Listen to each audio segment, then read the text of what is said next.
మా బావతో నా పెళ్లి 2 ఏళ్ళ దాకా వాయిదా పడింది. ఈలోగా మా నాన్నగారితో చెప్పి మన పెళ్లి కొప్పించగలని ధైర్యం నాకుంది రవి. మీ వాళ్ళు ఒప్పుకుంటే మన అదృష్టవంతులే కమలా. ఎవరైనా చూస్తే బాగుండదు. వెళ్ళిరా.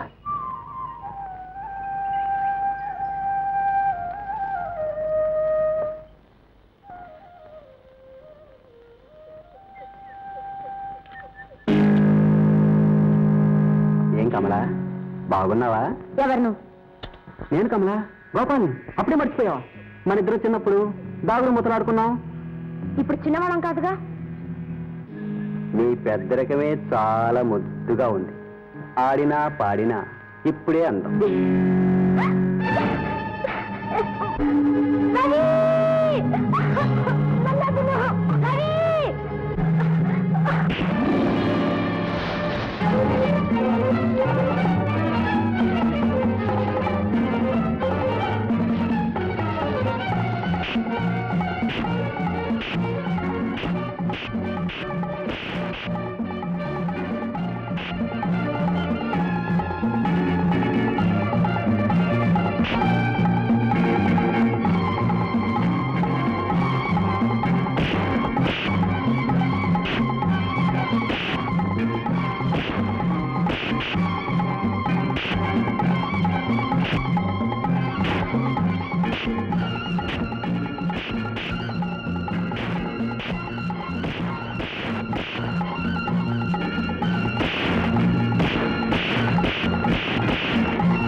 అకాల మృత్యుహరణం, సర్వవ్యాధి నివారణం, సమస్త పాపక్షయకరం, శ్రీ భవానీ శంకర పాదోదకం పావనం శుభం.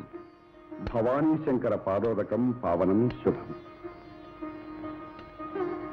సర్వవ్యాధి నివారణం, సమస్త పాపక్షయకరం, శ్రీ భవానీ. అదే స్వామి, తమ తీర్థం తమరే సేవిస్తున్నారు. భూమండలంలో అనేక రకాల అంటువ్యాధులు ప్రబలి ఉన్నాయి. నువ్వే అన్నావు కదా సర్వవ్యాధి నివారణమని. ఎందుకైనా మంచిదని పుచ్చుకున్నాను. అలా అయితే దీంతోనే సేవించు. వద్దు సాంబయ్య, తీర్థానికైనా ప్రసాదానికైనా మితమే ఉండాలి. అమితమైతే అది అమృతమైన విషమే అవుతుంది. విషమైనా తమకు అమృతంతో సమానమే కదా స్వామి. అసాధ్యుడివయ్యా సాంబయ్య. ఏం అసాధ్యం లేండి స్వామి. అసలు ఏం జరిగిందో తెలుసా స్వామి? ఏమైందయ్యా? మీరు నాకు కాలం కలిసి వచ్చిందన్నారు, డబ్బిప్పించారు. మీతో అనలేదు కానీ స్వామి, నాకు ఆ రోజు నుంచి అనుమానంగానే ఉంది.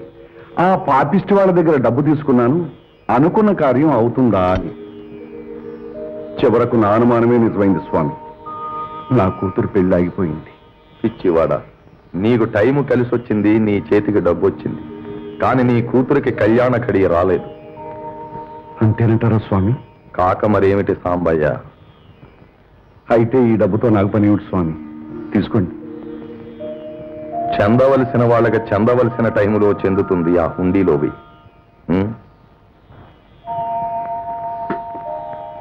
స్వామి, ఏమి? అవన్నీ ఎందుకు గాని మీరే ఆ డబ్బును మీ పవిత్రమైన చేతులతో సృష్టించి నాకు ఇవ్వకూడదు. నేనా అంటారేమిటి స్వామి? మీరు తలుచుకోవాలే గాని మీ చేతులు ఒక్కసారి అలా అన్నారంటే ఏం కావాలంటే అది వస్తుంది కదా. తమరొక్కసారి అలా అనండి స్వామి, అనండి స్వామి. అనొచ్చయ్యా, పెద్ద శ్రమేమీ లేదు. కానీ నీ కూతురికి ఆ కళ్యాణ కడియ రాకుండా నేను ఇలా అన్నా సుఖం లేదు, ఇలా అన్నా సుఖం లేదు. ఆ టైం రాని చూద్దాం. ఆ మాట మీద నిలబండి స్వామి, నాకదే 10,000 స్వామి.